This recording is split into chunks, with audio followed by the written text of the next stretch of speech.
This talk is about visualization and how it can help us as pitchers. Okay.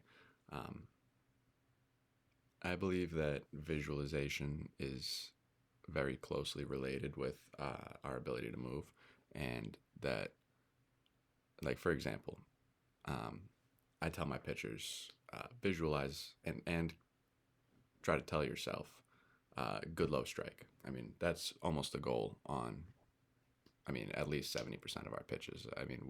We get it. Everything changes, but we want to get ahead and we want to attack the hitter. So what do we want to do? We want to throw a good low strike a lot of the time.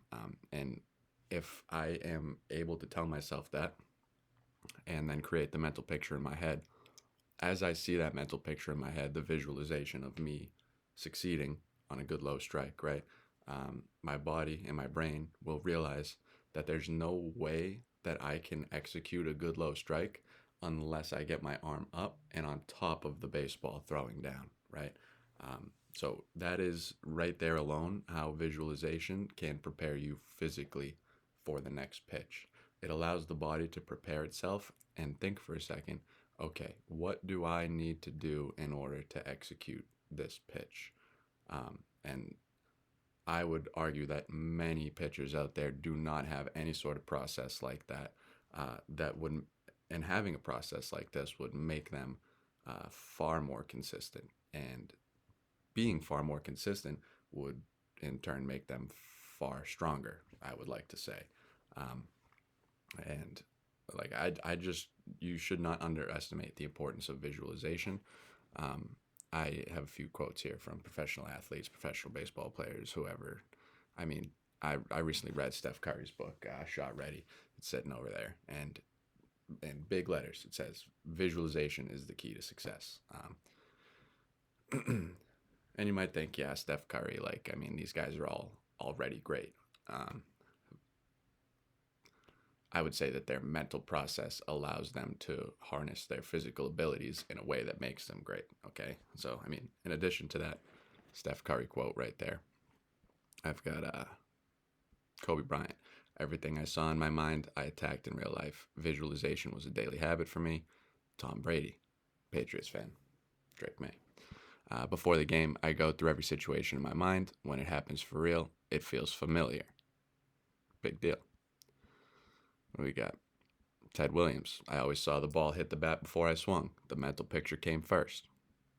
Nolan Ryan. Before every pitch, I saw the result I wanted. Execution follows belief. Um,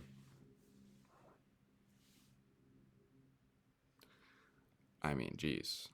What more? Feel like what more else do I need to hear in order to realize that like there's a disciplined mental process that comes along with this, that comes along with being an elite pitcher at whatever level you're at, right?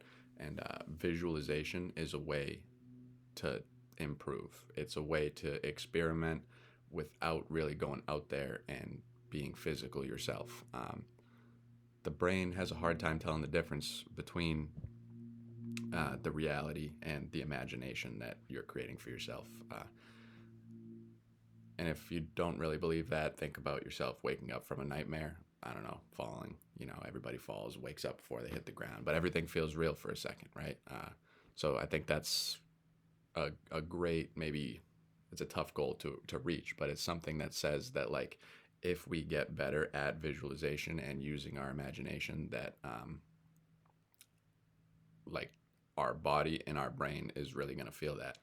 And again, if you like, it's all about how you interpret the situation. Like if you can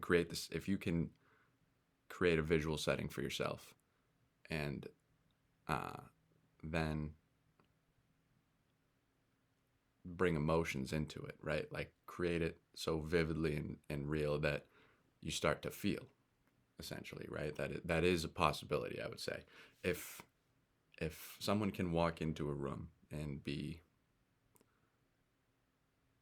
scared of a small dog, let's say, a tiny little dog,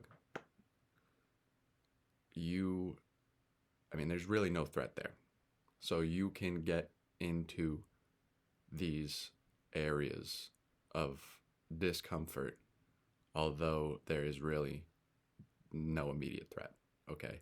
So I think visualization is like that goes hand in hand with visualization, I should say. That if you visualize appropriately and you continue to practice at it and get better at it, that it's going to start to feel very real. And as you're as you get older too, your brain like is less structured to do stuff like this, to use your imagination, to visualize. So that's why it's really important as you get older to continue to focus on stuff like that, because this is a real edge that you can gain. If we're not the most physically talented, then this is something that can put you over the edge. Or if we are the most physically talented, this is something that can make you great, right? Having a good mental process that starts with visualization, okay? It helps you prepare for failure. It helps you be ready for the moment. Um, it helps you prepare in general, I should say, not just for failure. And I think the number one leader of confidence, or the number one contributor to confidence, is preparation. And there's a lot of studies that say that. So I think if the more visualizing you do, the more ready you feel about the moment or whatever it might be, the more prepared you're going to feel. In turn, the more confident you're going to feel. And the more confident you feel, the more you can enter that flow state. And that's exactly where we want to be. So I guess that's my 7 minutes on visualization, when really I could talk way more. Thank you guys.